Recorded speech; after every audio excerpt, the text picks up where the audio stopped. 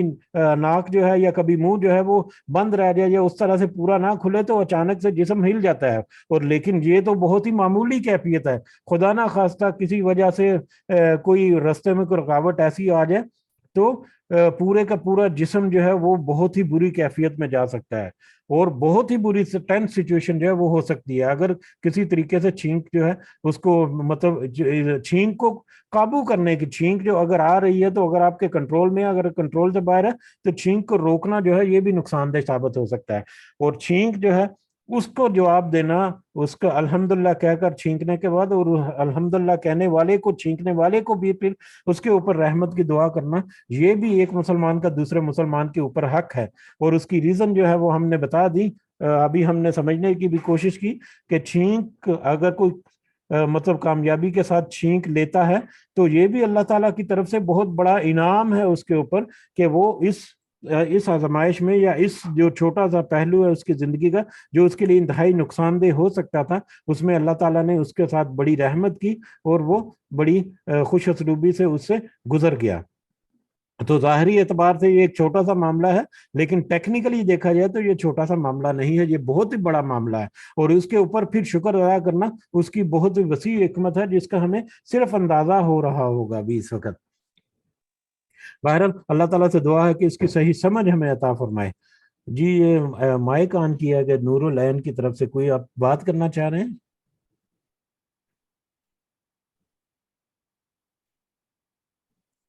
جی غلطی سے ہو گیا ہوگا۔ بہرحال اسی حدیث کو آگے بڑھتے ہیں ہم، اور مسلم کی ایک اور روایت اس طرح ہے کہ ایک مسلمان کے دوسرے مسلمان پر 6 حق ہیں۔ پہلے ہم نے دیکھے تھے 5 حق، ابھی 6 حق ہیں۔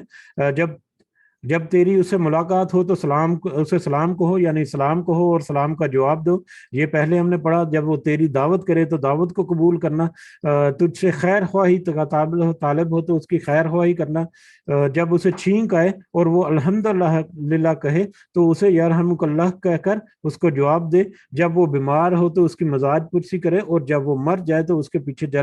چل کر جنازے میں شریک ہو۔ تو یہ اس حدیث کے مطابق 6 ہیں، یا 5 ہیں یا 6 ہیں یا 7 بھی ہو سکتی ہیں۔ بہرحال یہ چھوٹے چھوٹے معاملات جو ہیں نبی کریم صلی اللہ علیہ وسلم نے وصیت کی مسلمانوں کو ان کے آپس میں پیار محبت اور اتحاد کو مضبوط رکھنے کے لیے اور ایک دوسرے کے ساتھ تعاون اور مدد کرنے کے لیے۔ حدیث 241 حضرت ابو عمارہ برا بن عازب رضی اللہ تعالیٰ عنہ بیان کرتے ہیں کہ ہمیں رسول اللہ صلی اللہ علیہ وسلم نے 7 چیزیں کرنے کا حکم دیا اور 7 چیزوں سے منع فرمایا۔ اب یہ جو 7 چیزیں آ رہی ہیں آگے، 14 چیزیں، ان کو کرنے یا نہ کرنے کا حکم دیا نبی کریم صلی اللہ علیہ وسلم نے، اور جب حکم دیا تو اس کا مطلب یہ ہمارے لیے آپشنل نہیں ہے، ہمارے لیے اس کو پورا کرنا ضروری ہے۔ وہ کون سی 7 چیزیں ہیں جن کا حکم دیا اور جن سے منع کیا؟ ہمیں حکم فرمایا مریض کی مزاج پرسی کرنے کا،